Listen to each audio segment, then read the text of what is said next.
Hey everybody, it's Aldo Gandhi, and I just want to let you know really quickly that our swag shop is reopened. DeepDishTees.com is where you go, and that's tees with T-E-E-S. Clever name, guys. They're the new home of our merchandise. You can get t-shirts, you can get caps, you can get coffee mugs, you can get hoodies, you can get all sorts of good stuff, and you'll help out the bar room with the purchase. So head over to DeepDishTees.com. Some may find the following disturbing. Discretion is advised. Every summer in Chicago, the sunshine spotlights the city's spectacular skyline. Its luxurious lakeshore, marvelous monuments, and the over 200 neighborhoods in the city. And it also brings to light two of the greatest sports franchises in the world.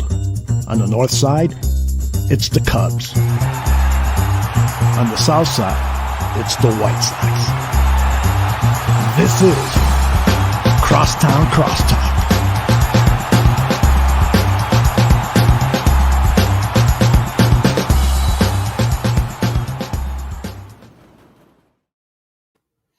Hello, and welcome to episode number 32 of Crosstown Crosstalk, presented by the Barroom Network. My name is Vinny Parisi, and we are yet another week without that long-haired boy, Joey Parisi.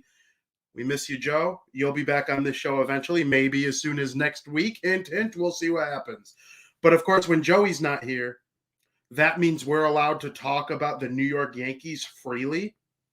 And in order to talk about the New York Yankees, in my opinion, we have to bring back the head of the greatest New York Yankees site on the internet. That's Yanks Go Yard of the Fansided Network. And of course, I'm talking about site expert Adam Weinrib.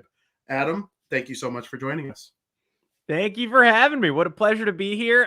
Yeah, no baseball. It's been a while. It's been a month. Probably going to be a couple more weeks, months, years. But I'm happy to talk to you about American League clashes. I'll weigh in on the Cubs too if you need me to. I'm just not sure what you need, but I'm happy to do it. Absolutely. It's a great to have you. I know we got two major markets just loaded with baseball passion and, you know, two cities divided. I love the whole thing. But before we get into it at all, the 2021 season was a very interesting year for your New York Yankees, in my opinion. They had an outstanding year, and they still came in second. They came in a wild card game with another division rival just because the Tampa Bays were so much better than everybody else, it seemed like. What do you make of the 2021 Yankees as a whole?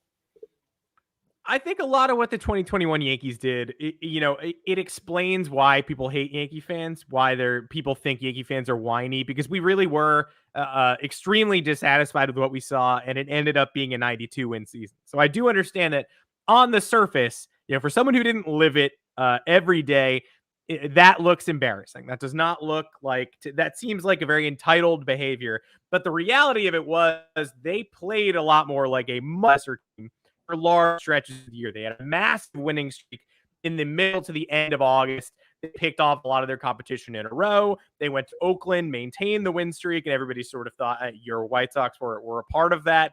And everybody sort of thought, oh, it looks like the Rizzo Gallo Yankees have turned the corner a little bit.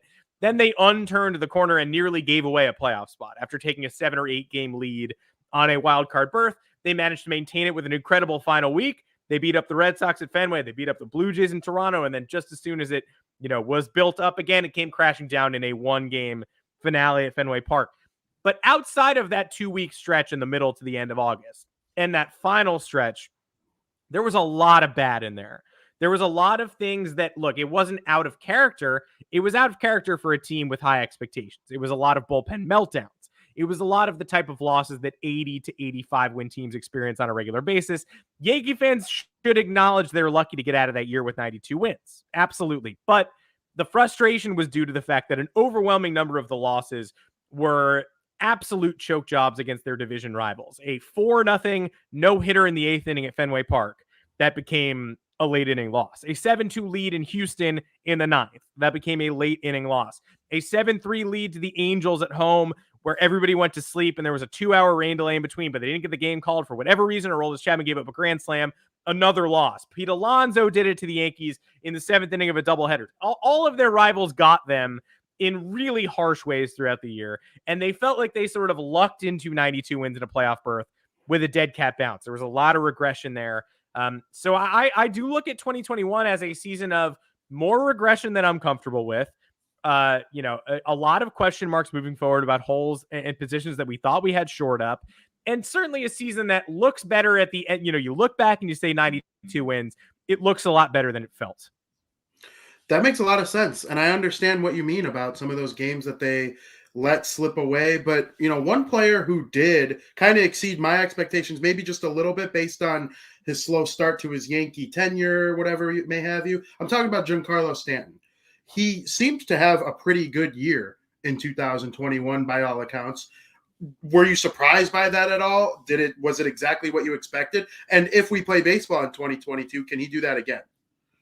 I was a little bit surprised only because I'm a prisoner of the narrative always. And so you watch Stanton's first year in pinstripes, 2018, pretty good, does a pretty good impression of a very good slugger, but doesn't quite look like an MVP candidate, which he was the reigning MVP at the time. So a lot of us were disappointed because of the early optics and the fact that he had a very good year, but not quite a spectacular year, and theoretically was going to age and get injured and get worse from that point forward. So if that's the best Stanton we're going to get, then it's a little bit of a disappointment. But now all of a sudden, he did have injury issues in 19 and 20 for sure, missed a lot of time, barely played in either of those years. But 2021, he played nearly a full season.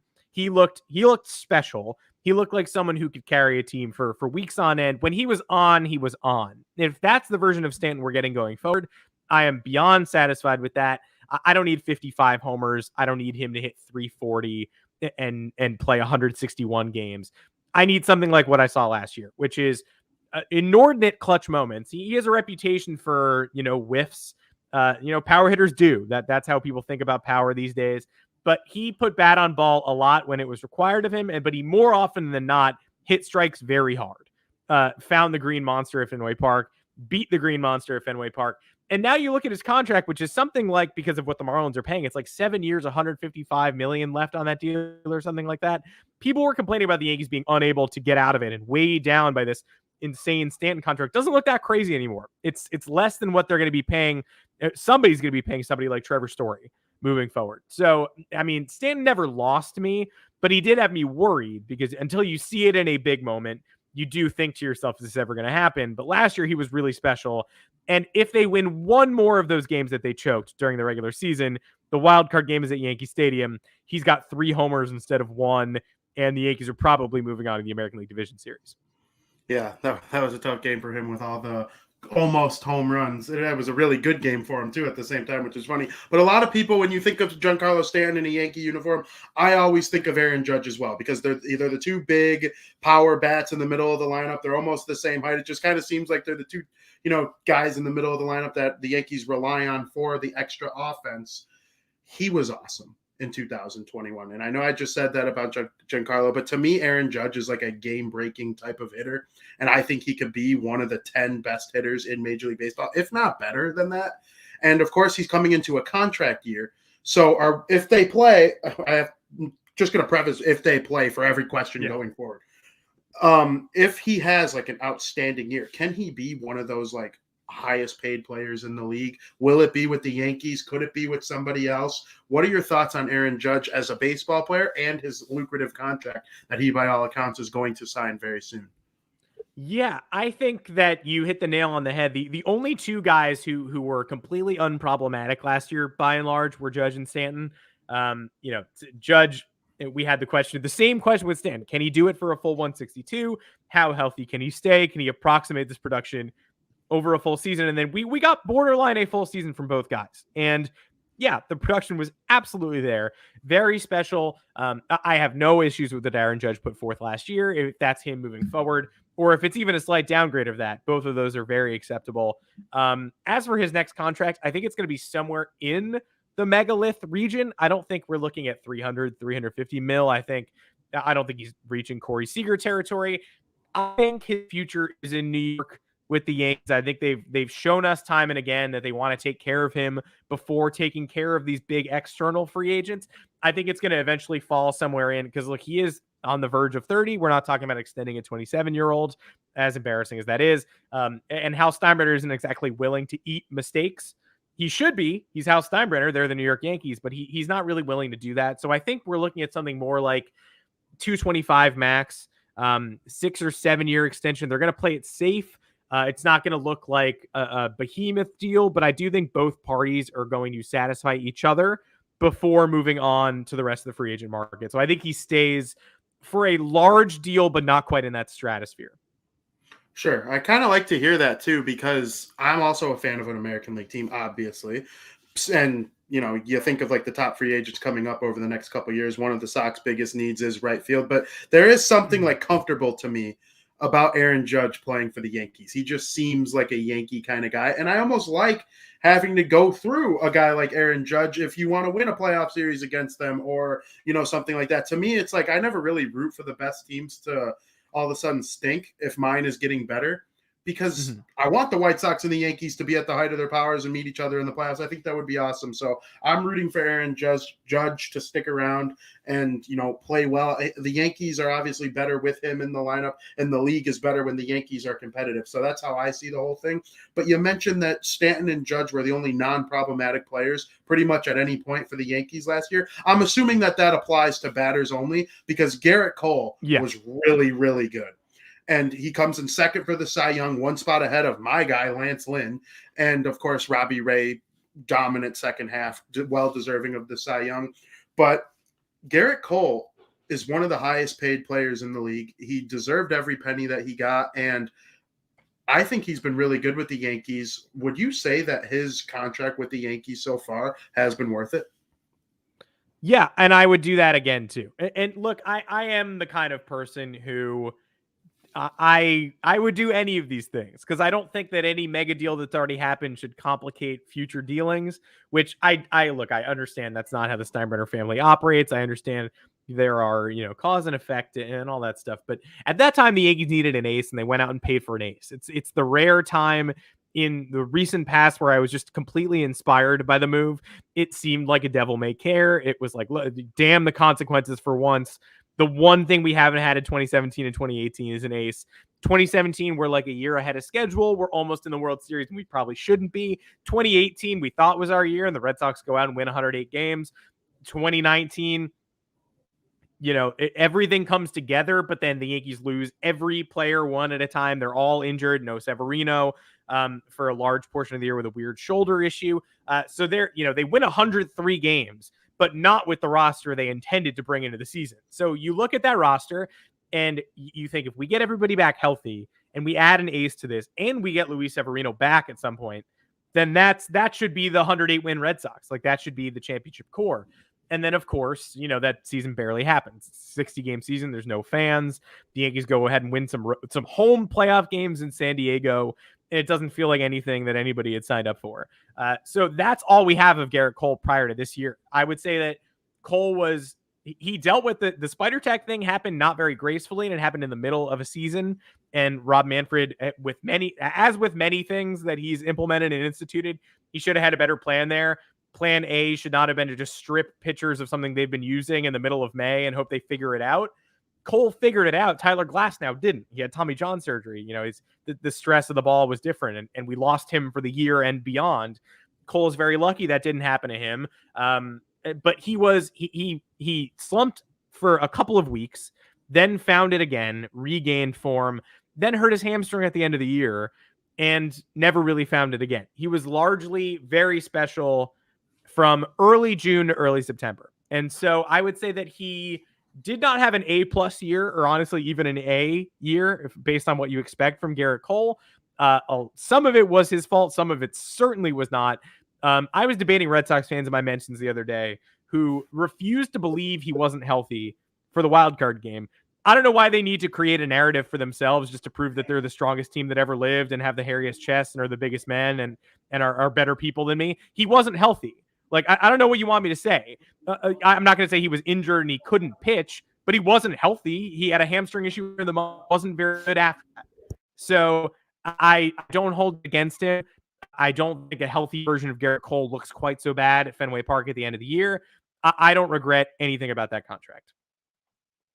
That makes a lot of sense. And, I think people are just going to rip on it because he wasn't that good with the Pirates in the wild card game against the Cubs or whatever it was. There's just so many things that contributed to, ripping on Garrett Cole for his performance in the wild card game. But I thought he had an outstanding year. And the Red Sox just kind of, I don't want to say got lucky because there was some luck involved with the Green Monster and all that stuff. But, they played the one game better. That's the issue with a one-game wild card. Sometimes it just randomly happens, and the Yankees were victims of it this year. But behind Garrett Cole seems to be a lot of question marks. There were a lot of question marks going into the season. And then some of the guys who pitched behind Garrett Cole were a lot more they pitched better than I would have ever thought they would have. And it turned out to be a pretty good rotation with a bunch of guys who you don't expect to be like a World Series level rotation. So are you worried about the rotation not named Garrett Cole going into next season? Or do you think they can kind of keep the upward trajectory or maybe sign one more starting pitcher? What are your thoughts on that? Yeah, I think they need one more guy, especially because Jameson Taillon is not someone I anticipate being fully healthy until, even healthy enough to crack the roster until May, and then who knows how long it takes him to round into form. He had ankle surgery this offseason. He pitched game 162 for the Yankees on this bum ankle and held the Rays down for 4 innings. So he's A-okay in my book. Even if he had struggled in that game, he'd still be A-okay in my book. But you're losing an August pitcher of the month to start the year from a rotation that already probably wasn't complete. I give Matt Blake a ton of credit for pulling things out of people, the pitching coach, for getting Nestor Cortez Jr. up and running, for turning Jordan Montgomery into the number 3 that we all knew he could be. But without Taillon, and I just can't rely on Severino to stay healthy, and I think a smart bet is not doing that, so that if he does stay healthy as a number 2, fantastic. We've only seen him out of the bullpen for the past 3 years, and it was a week and a half, and it was great. But that's not someone I'm counting on to be my number 2 next year. So I think I trust in Matt Blake and the coaching staff. I do think Nestor Cortez Jr. is someone who can really contribute this year as well. And Montgomery is what he is, a classic high 3 ERA, low 4 ERA guy who can help you out and should be starting game 3 or 4 of a playoff series. And that's great. But I think they're one guy away, especially without Taillon.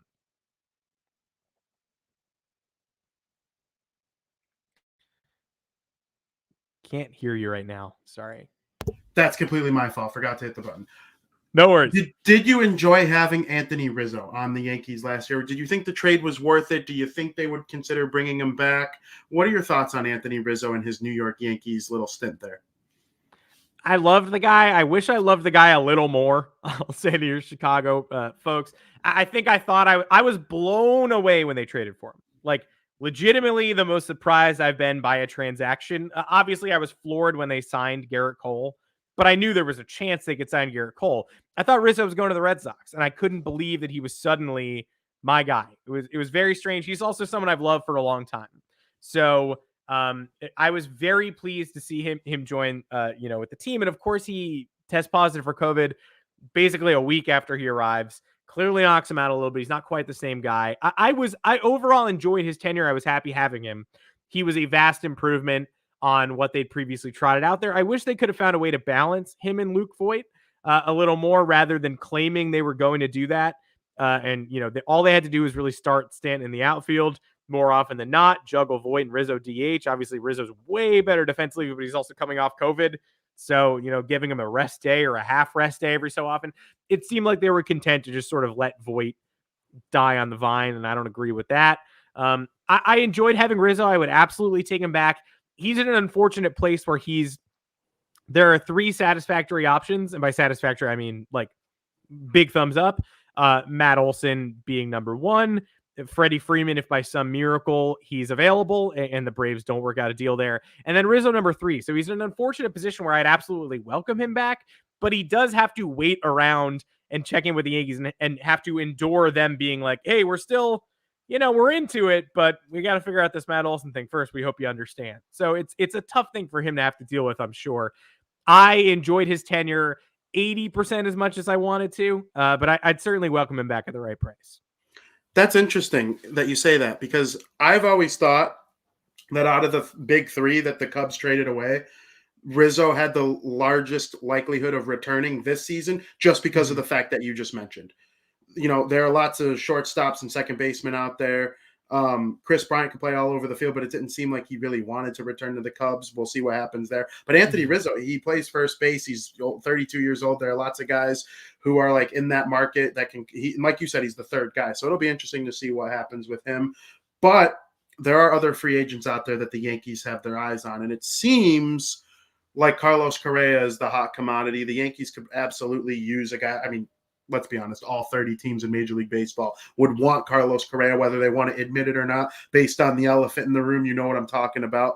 But would you want Carlos Correa on the New York Yankees? I know the answer is probably yes. But, what are your thoughts on that guy? Yeah, I think get good players and worry about the positional fit later. You're the New York Yankees, sure, but this doesn't last forever. You can't just assume you're going to contend in 2025 because you're contending-esque now. You know what I mean? So even if Correa is not your shortstop forever, and even if Anthony Volpe, who's one of their top prospects who they love, and Oswald Peraza is another guy, even if those guys pan out and they're viable Major League starting shortstops, or even stars, there's no harm in having Carlos Correa. I mean, Alex Rodriguez once moved to third base just to accommodate Derek Jeter. Like, if Carlos Correa is willing to come to the Yankees and everybody's willing to overlook the things that we know about Carlos Correa, then I would absolutely endorse it. I won't lie and say that it does make me a little uncomfortable. The idea of, like you said, you want Aaron Judge on the Yankees because you want to beat the best. The idea that the Yankees would suddenly be Garrett Cole and Carlos Correa, and they would just essentially be absorbing the Astros, who won up them in 2017 and 19, would be a strange feeling. But at the end of the day, I do think that getting good players trumps all, and I think you need to figure out a way. Like, it doesn't even take mental gymnastics to figure out a way to fit Correa onto the roster along with your top prospects. Gio Urshela is not going to be there forever. Gleyber Torres might not be there forever. DJ LeMahieu is a utility man by trade. There are plenty of ways to get run for everybody. I wouldn't say no. I also just wouldn't anticipate it happening, to be perfectly honest with you.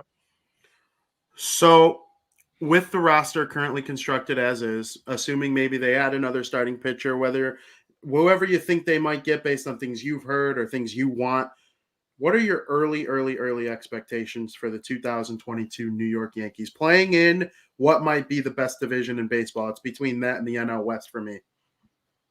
Yeah, I can't believe we knocked the Blue Jays out of the playoffs last year. That's insane. Mm-hmm. I don't know what the Blue Jays were doing in April and May. We had no business being in the wild card game over the Jays last year. Again, the Yankees were good for about 2.5 weeks in the middle of August and about 8 days at the end of the season, and they were decent in the month of May. They had no business knocking the Blue Jays out of the postseason picture. It's very strange that they did. And I think right now, as constructed, they're the fourth best team in the division. I don't know what got into the Red Sox last year. I don't think that roster is very good, but they have mojo, undoubtedly. Look, their rotation got worse. They weren't even great in the first place, and they lost Eduardo Rodriguez. But at the same time, I would certainly go to war with those guys in the Red Sox locker room over the guys in the Yankees locker room outside of Judge and Stanton. Like we said, the pitching staff is lacking. Gleyber Torres had a very strange year. Even when he started hitting September, he didn't have any power. Joey Gallo came to the Bronx. We all knew he would hit 200 with 20 homers. He hit 160 with 11 homers. I think Joey Gallo, the 220 homer guy, is a fine baseball player. The Joey Gallo that we saw was not, by and large. Your White Sox got the best of Joey Gallo last year. He hit you guys pretty well, but most of his time in pinstripes didn't make a lot of sense. Aaron Hicks is coming back. He should not be an everyday center fielder. LeMahieu had an awful year, but he also did have a sports hernia. So if he can at least get back to some semblance of normalcy, I think the team goes as he goes. I think if LeMahieu is an MVP candidate again, then it's a 96, 97 win team if you add the requisite pitching. But if he doesn't bounce back and the power doesn't come back for Torres or Urshela, and those guys all sort of look like C pluses, then I think you add an extra pitcher. They could be in the wild card picture all year and have a chance to go on a run. You don't fill out the roster and you don't get an all-star at first base, and they're an 84, 85 win team right now. Wow, that's very interesting evaluation of the New York Yankees. I appreciate the honesty too, because it's easy to look at the roster. You see some superstars at the top. Garrett Cole's there, and it looks like maybe from the surface that it could be like a 90-win team. But you're right. I think there's a couple additions that need to be made in order to push them over the edge into postseason contention. Now, I got to ask you, you spoke very highly of the Toronto Blue Jays. And then, of course, we know Boston has Alex Cora. They play so well for him. There are a lot of guys in that locker room, as you mentioned, that you just want to go to war with, even though they might not be the most talented bunch. They play their butts off every single day, and the Red Sox are a hard team to play against. And then, of course, you got the Tampa Bay Rays, who are like the Dodgers minus, all the money. And they keep pumping out these starting pitchers that come out of nowhere. Where did these guys come from? And hey, they even made a trade for a guy like Nelson Cruz. You don't see them do that too often at trade deadlines, be buyers like that. But they won 100 games. But between those three teams, who are you scared of the most in 2022? And I think I know the answer to and beyond, but and beyond. Yeah, I mean, this is the year for the Jays to be the Jays, right? I can't trust the Rays and beyond just because I know that the Rays don't have the budget to fortify really, or they refuse to. I mean, they could if they wanted to, but the Rays are perfectly content to ride out a core, then win 88 games one year. Just acknowledge that they're going to win 88 games one year and trade, 3 or 4 of their best players in order to reload and go back and win 94, 95 the next. I trust the Rays to sustain themselves. I think the Blue Jays are the scariest team in the division. All that said, though, I really think that it is Rays atop the division for one more year, Jays a clear number 2, and then the Yankees and Red Sox, based on the way they juggle their rosters, are going to battle it out for that 3rd spot. Is it painful to have to cheer against a team like the Blue Jays because they just seem like I understand where you're coming from, but if a team was that fun in the White Sox division, I'd be so mad. I would be like, are you serious? Vladimir Guerrero Jr., all those guys are so cool and they're so fun to watch, and they play on my rival. That sucks. Yeah, it's funny. I mean, I love Vlad Jr., but I hate George Springer. And Bo Bichette crushes us to the point where if Bo Bichette did what he did against the Yankees against every other team, then he'd be Vlad Jr. and then I'd acknowledge it. But the fact that he hits 260 with shoddy defense against the Red Sox and 340 with massive power against the Yankees, that's enough to get you on my list. So it's very frustrating. I wish I could root for them for sure, but there are a couple of hateable guys on that roster too. I totally understand, because then again, I'm speaking from like an outsider, a different division's point of view. Like, the Blue Jays just seem cool, and we only have to play them, 3 series a year, maybe 4. So, like, they're fun to root for if you're not actively cheering against them. But I probably would hate them, too, if they were in the same division as the White Sox, because the Indians were pretty cool for a while there, too, when they had Lindor and Ramirez, and the starting pitching was like Clevenger, Bauer, like it just stars all over the place. So, but I understand where you're coming from. Really quick before I let you go, I do got to ask, from a New York point of view, what are the thoughts on the Cubs and White Sox from like baseball ops? What's the general perception of these two teams right now? I couldn't believe they traded with each other last year. I couldn't believe there was a Nick Madrigal Very rare swap. That was so weird. I trust the White Sox. I think I was hoping to see a little bit more from them in the postseason last year, and obviously because of their opponent, but I do feel like they may have peaked a little early. They had I know that the injury issues were absurd for you guys, that you had like the most man games lost of any team, and it was you and the Mets, and you never want to be in that conversation with the Mets. But I think that the White Sox infrastructure is, as advertised, as good as it's cracked up to be. You talk about a talent pipeline. You have a very similar talent pipeline to the Jays. It's just we're all waiting for the Luis Robert and Eloy Jimenez breakout seasons. But there are more where they came from. I know. I believe in the White Sox for sure. The Cubs, I almost feel like they're a year or two stale, or maybe even 3 years. Congratulations for the accomplishment. We all tip our caps to getting them to the top of the mountain. It's strange they were unable to do it again. Baseball's hard, so not outright shocking, but definitely strange. It's hard for me to declare the organization dead. I was less than inspired by the idea of trading Yu Darvish and everybody else that they had for teenagers specifically, saying we demand the lowest level minor league talent. I don't think they intend on contending for quite a while, but I don't think you're going to see them buried in a decade of disaster exactly either.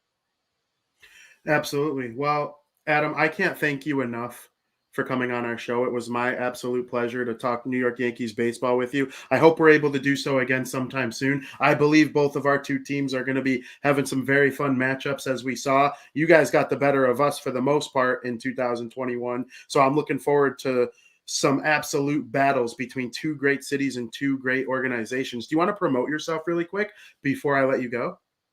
Sure. Thanks for having me. I'd love to come back whenever. Hopefully, when we're battling directly on the field, you can, I'll pop back in here and trash talk a little bit. I'm at Adam Weinrib on Twitter. Below Yanks Go Yard FS on Twitter for Yanks Go Yard content. We're writing all day, every day, spinning our wheels during the lockout, trying to get you the best content we can. I also host a podcast called Sport Fire. It's like sports comedy bang bang.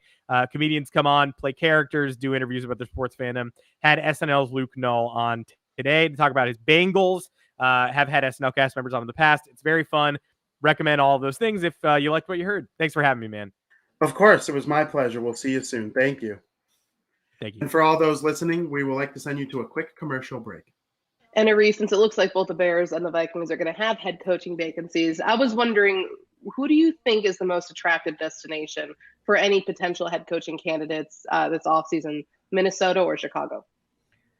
That's a really good question. I think you can make a good argument for either of them. I think that if you're a head coach that wants, their fingerprints all over the organization, wants to take credit for a bunch of the stuff that's been happening, I would probably pick the Bears, even though you don't get to pick your quarterback. And the reason for that is because the quarterbacks in this draft are not good. According to draft analysts, I could be very wrong about this. The draft analysts could be wrong, but our understanding of the draft right now is that this is not a great quarterback class.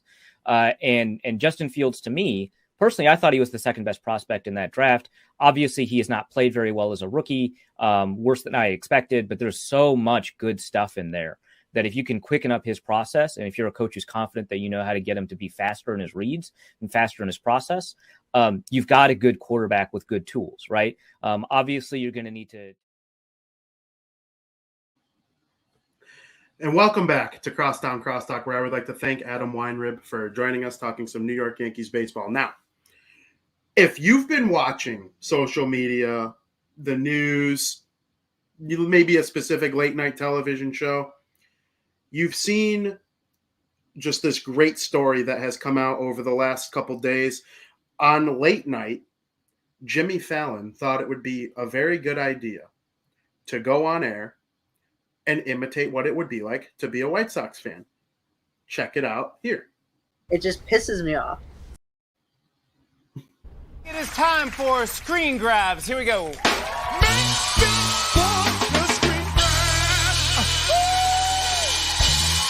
These are some weird, funny things that you guys found on the internet or took a picture of in real life and then sent in to us.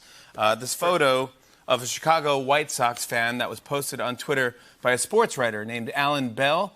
Alan tagged me in it because he thought the fan looked like me. I don't know if I see this at all. Let's take a look at this. He thought that looks like me. Yeah, Alan, let me try something here.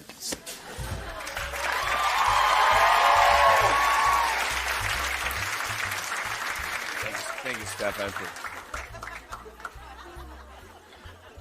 it. Okay. Yes.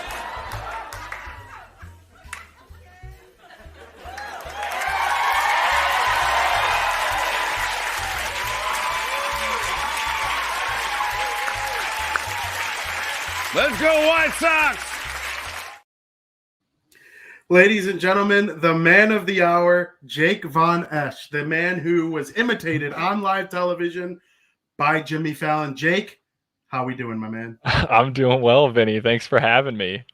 Man, you have just become an absolute White Sox superstar over the last week or so, and I cannot be more happy for you. I'm so excited. How did you find out that you were on the late night talk show with Jimmy Fallon?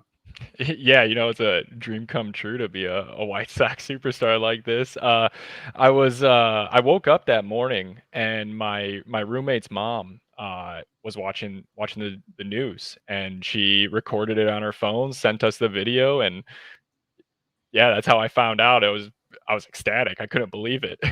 That's amazing. Tell us about your White Sox fandom. What do you do? Do you go to games? How do you become a fan? Just the whole package.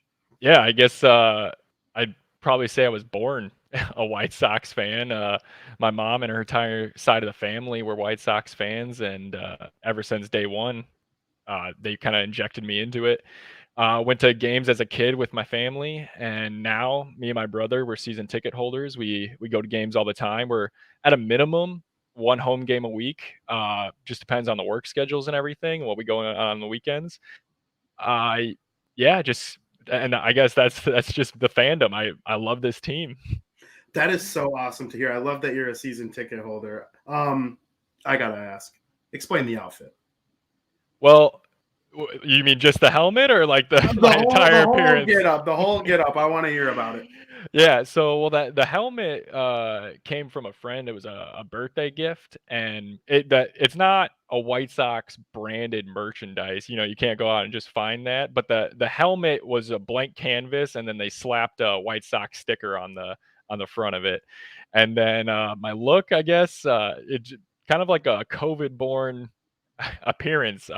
When stopped going to work, going into work rather, I was just like, I'm gonna grow a mustache, and then I didn't know I had this a capable, and then about 6 months in, I hadn't gotten a haircut. I'm like, I'm gonna go a full year without a haircut and see what happens, and then sure enough, I've got this now. So, do you think that screen grab actually looks like Jimmy Fallon attending a White Sox game? I never people give me lookalikes all the time, and I've never gotten Jimmy Fallon before, but once he threw on the whole get up with the hair on the helmet, I was like, damn, Jimmy, I don't know if I could swear, sorry, but no, I was like, go for it. if you grew out your hair and a mustache, we could be twins. Absolutely. I love it. So is Modelo your beer of choice?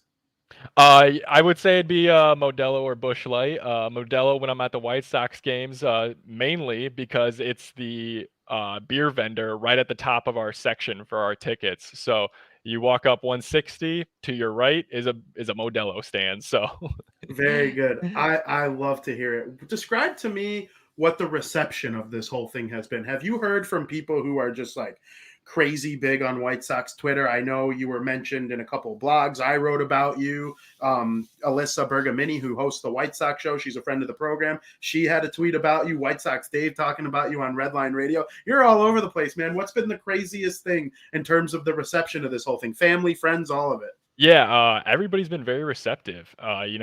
My entire friend base loves it. My family loves it, and the entire internet seems to love it, which is great because sometimes you go viral and not everybody's so nice, but everybody really loves it, and I've almost hit the trifecta of drunk White Sox followers. I've got from the 108, I have White Sox Dave, and the only one I'm missing is oh man, I'm drawing a blank on his name just in the moment. It's the guy who works security for the first aid for the White Sox. Brian Knight. Brian Knight. Okay. So I'm just missing Brian Knight. If I get Brian Knight, I've hit the full trifecta. I think I could help you out with that. Brian Knight is also a friend.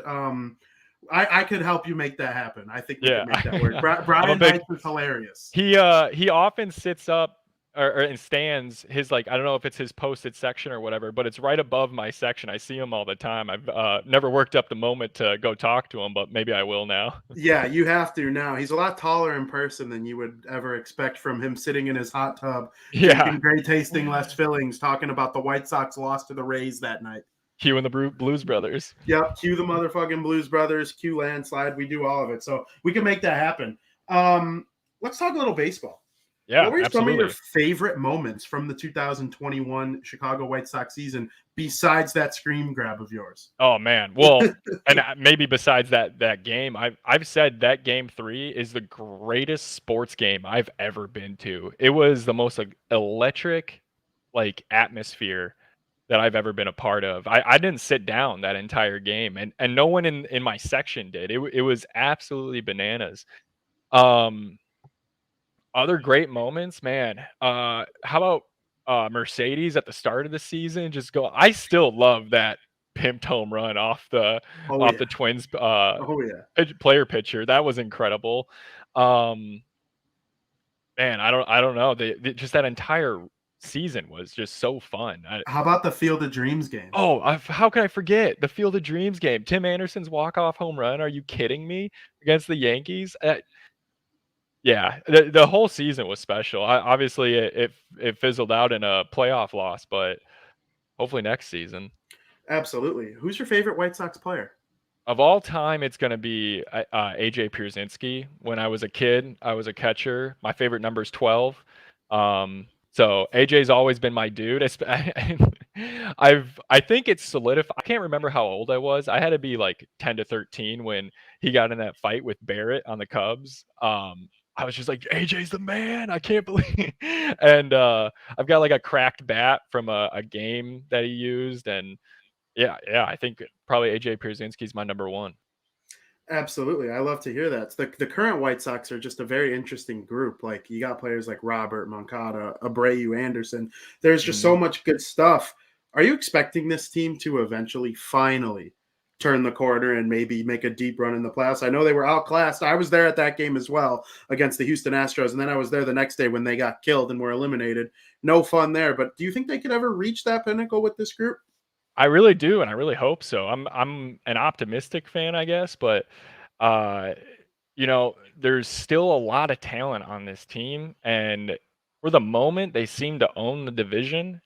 So, if we can keep getting to the playoffs, anything can happen. You fall into a tough spot when you run into this experienced team like the Astros. But you got to get over that hump sometimes. I don't know what it's going to take if it's, spending money. The White Sox are like one of 4 teams that have never done $100 million contract. So I'm all for just going out and paying someone. I don't know who that person is, but we need something to get them over the hump. So I was going to ask you, is there any specific moves that you would like to see the White Sox make once the lockout is over? I know we got to get over that nasty hump. It's disgusting to even talk about. I hate it. But, second base, right field, another starting pitcher, maybe some bullpen help. What are your thoughts there? Yeah, I think second base is first and foremost. I love Larry Garcia. That home run he hit in Game 3 was awesome, but I think you need to solidify that position. I don't know who it's going to be yet. I've always liked Trevor Story, but I don't know if you can get that guy to move to second. And, he hits home runs, but at Coors Field, and his away splits are a little different. So maybe not. But right field, we could probably get by without acquiring a right field. But if we do go get someone, I would love to have Jock Peterson. He's won 2 World Series in a row. Let's make it 3. I mean, why not? And he's electric in the playoffs. So I love having Jake Von Esch, the kid who Jimmy Fallon imitated on The Tonight Show, talking about home and road splits of a Colorado Rockies player. This is a dream come true for me. This has been amazing. Like, I'm so happy for you. I got to ask you again, there's got to be other media stuff that you've done or have been asked to do. I saw a couple clips on Twitter. I was waiting for you to talk about it before I said anything. But talk about the whole thing in terms of other people besides me wanting to have you on their show and just talk about the whole experience. Yeah, no, it's been really exciting. It's super fun to do it. I was on WGN the morning after, which was a dream come true. I used to watch them all the time when I was in high school. Before school, they'd be on in my house. I did an interview for Block Club Chicago. I did an interview with Sox on 35th. Doing your show now, and then I think WGN Radio is calling me later to do like a 5-minute thing. Still some heavy hitters. I would love to be on like Redline Radio. I listen to them all the time, or the upper echelon. If I ever get on the Fallon show or something, that'd be insane. Absolutely. I wanted to reach out to Jimmy Fallon just to see if I can try and figure out a way to get him to pop in and surprise you. But 54 million Twitter followers, it's hard to get in touch with a guy like that. It is. He did send me a DM from his account just saying thank you, thanks for liking the bit and everything. And he added we should see a game sometime and put a few beers back. I was like, holy hell, like if this actually ever happened, I'll keep my hopes to a medium level, but if that ever happened, it'd be insane. Whether we're able to get him on the south side or I go to a Fenway, but Yeah, absolutely. And it's funny because I saw you talking a little bit. You like Fever Pitch, don't you? oh, I've got a copy of it right behind me. It's a favorite movie of mine. It was a favorite movie of my mom's. We would watch it all the time. Very cool. I would say it's a favorite movie in my house too. We're not Red Sox fans. I don't even think Jimmy Fallon is a Red Sox fan, truth be told. I'm 90% sure he's a Yankee fan, which Uncle Carl is rolling in his grave thinking about Jimmy Fallon rooting for the Yankees because Ben Reitman is such a big Boston Red Sox fan. But imagine taking in a game with that guy, knowing the whole Fever Pitch thing. Yeah, no, it would. I'd probably cry, to be honest. It'd be a dream come true for sure. Yeah, I don't know if no one's ever seen Fever Pitch and you got a wife or a girlfriend out there that wants to watch a rom-com, watch that one. You'll both love it. Absolutely. I couldn't agree more with you. I would love to just sit there and take a White Sox game in with Jimmy Fallon. I'd even go see a Yankee game or a Red Sox fan. We should really try and make that happen for you. I think you deserve it more than anybody in the world because you've been such a great sport about this whole thing. Because it's like a funny picture that he picked of you two. You're just like sitting there like looking confused, and he just imitated it. And shout out to everybody for being such a good sport about it. I really enjoyed the whole thing. I want to give you an opportunity because White Sox Dave has been on this show before. So I'm gonna reach out to him and let him know that you're just itching to come talk about this on Redline Radio. We'll see what we can do with that as well. But do you have anybody that you want to shout out, give thanks to for this whole thing? I mean, I'm sure it's been a whirlwind of a week for you. Yeah, well, my best friends, Sam, Dale, Marcos. I don't know if you. I'll probably send them the link to this, have them watch it sometime. The three of us, or the four of us, we do a podcast. I put it in my name there, but we have it's called Dub Bear Minimum Podcast, and it's focused around the Bears, but we talk all Chicago sports because we love them all. But yeah, so them, I don't know, my dad, Kendra, Trevor, my brother, who's the season ticket holder with me. Everybody's awesome. Love you guys. Very, very good stuff. I know the reason I had you do that is because I do believe that you're loved by your family and friends, because I had people in my mentions, I had people in my DMs telling me, hey, that's Jay Von Esch. Jay Von Esch 12 on Twitter. You need to reach out to him. He would love to talk to you, like this and that. I'm like, you have a huge support group. So you should be proud of how this whole thing has gone. I commend you for taking it in such a stride and being such a good sport about it. It's been a lot of fun to watch from my point of view. Yeah, it's been a lot of fun to experience it firsthand. I love doing it. It's a blast. Absolutely. So those of you who aren't, make sure you go follow Jay Von Esch 12. That's Jake Von Esch on Twitter. He is the man imitated by Jimmy Fallon. It's been such a great time, and I can't thank you enough for coming on. Yeah, appreciate it, Vinny. Thanks for having me. Of course. We'll be in touch soon. I would love to have you on again. Yeah, no, anytime. Absolutely. And with that, we'd like to send you to another quick commercial break. It just pisses me off to the fact, to no end, to see him on another team when he should still be with the Hawks. Rocky Wirtz should call Stan Bowman and just remind him that he's still fired because of that trade. Just call him up and Stan, how you doing? How's the family? Oh, by the way, just so you know, you're still fired. I mean, he's so good, dude. And it made me laugh when Panarin was on the Hawks. He's only good because of Kane. Are you stupid? Did Kane ever have 100 points before Panarin came along? What the hell are you talking about? So, yeah. I don't know. That used to piss me off, too. And I'm happy that when they did trade him, he proved that it wasn't because of Patrick Kane. And I think every normal, rational Blackhawks fan would agree with me on that, saying that they're happy seeing him have success without Patrick Kane because Artemi Panarin deserves his props as well. Oh, yeah. And it's not his fault he was traded. You can't hate Panarin because the Hawks are an idiot. I don't hate Panarin. Oh, yeah. I love Panarin. Bowman lost 3 trades involving Brandon Saad. Not 1, not 2, 3. I love Panarin because he gets in. You could tell he's passionate. Like he's throwing gloves over at Brad Marchand. I love this guy. And Artemi Panarin, he challenged some political controversies in Russia a couple years ago, and he had to take a leave of absence to go help his family, like protect them or whatever. And the Rangers had like a 300 winning percentage while he was gone. So in terms of most valuable players to his team, it's hard to argue against Artemi Panarin for the New York Rangers. Yeah, and over this weekend, one of our family members, asked me, and a lot of times, like people who aren't huge NHL fans but really big Blackhawks fans, they don't know like how certain players are doing, especially over in the Eastern Conference. That's kind of why we invented this show. Yeah, they don't watch the games, which is understandable. And when the Rangers make their way over to Chicago or vice versa, it reminds people like, oh yeah, Artemi Panarin, how's he doing? And a question I get a lot is, how did the Hawks ever let that guy go? And then you have to explain, yeah, it was probably one of the worst trades I've ever seen the Blackhawks do in the past 20 years.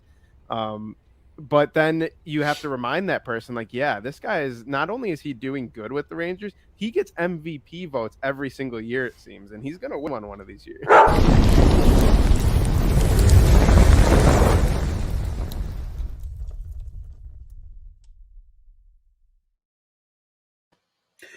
Welcome back to Crosstown Crosstalk. You just saw the funniest ad of all time from Bar Down Talking Hockey with Joey Parisi and Frankie Mueller. Make sure you tune into that every Wednesday at 2 p.m. That stuff makes me laugh every single time, the arguments that we have on this show. And, of course, we're coming to a close on Crosstown Crosstalk for today. There's no baseball to talk about whatsoever. And when it's just me, it's hard to just sit here and talk. I mean, everybody who knows me knows I could just sit there and talk about baseball for hours and hours and hours. But it was truly a great time to talk New York Yankees baseball with Adam Weinrib of the Fansided Network. Yanks Go Yard. Make sure you follow him. And then, of course, the guest of honor of the year, I would say, based on everything that's happened, of course, Jake Von Esch. Make sure you give him a follow on Twitter, too. I know I have seen that his follow numbers on Twitter have gone up exponentially since the whole thing. So keep following that guy. It's good to have him. He's a great dude. And I loved talking to him about the whole experience. There's nothing better to me than when the sports community comes together and is truly nice to someone over something that happened. And like, it's to the point where I shaved a mustache into my face and, put on the whole White Sox get up and was just so excited to talk baseball with that guy. And the community's, when the community's at its best, it's a lot of fun to be a part of. So thank you, Jake, and thank you, Adam, for bringing such great content to us at the Barroom Network. And of course, before I go, I have a couple promotions on the Barroom Network. There's always some great content going on pretty much all day, every day. Tonight at 7 p.m., you have Peggy Kaczynski interviewing NFL executive Sam Rappaport, so that should be really, really fun for those of us football fans getting ready and hyped up for Week 18 action.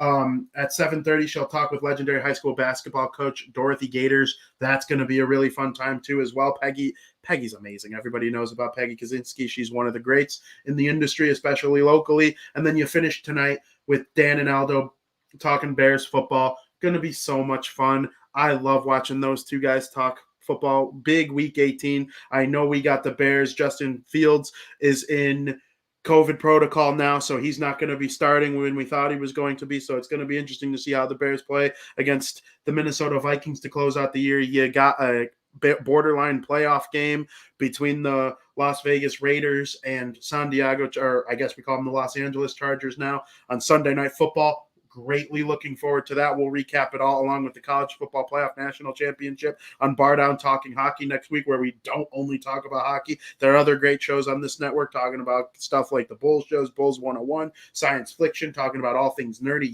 I'm into that stuff. So make sure you're tuning in on everything that we got going on there.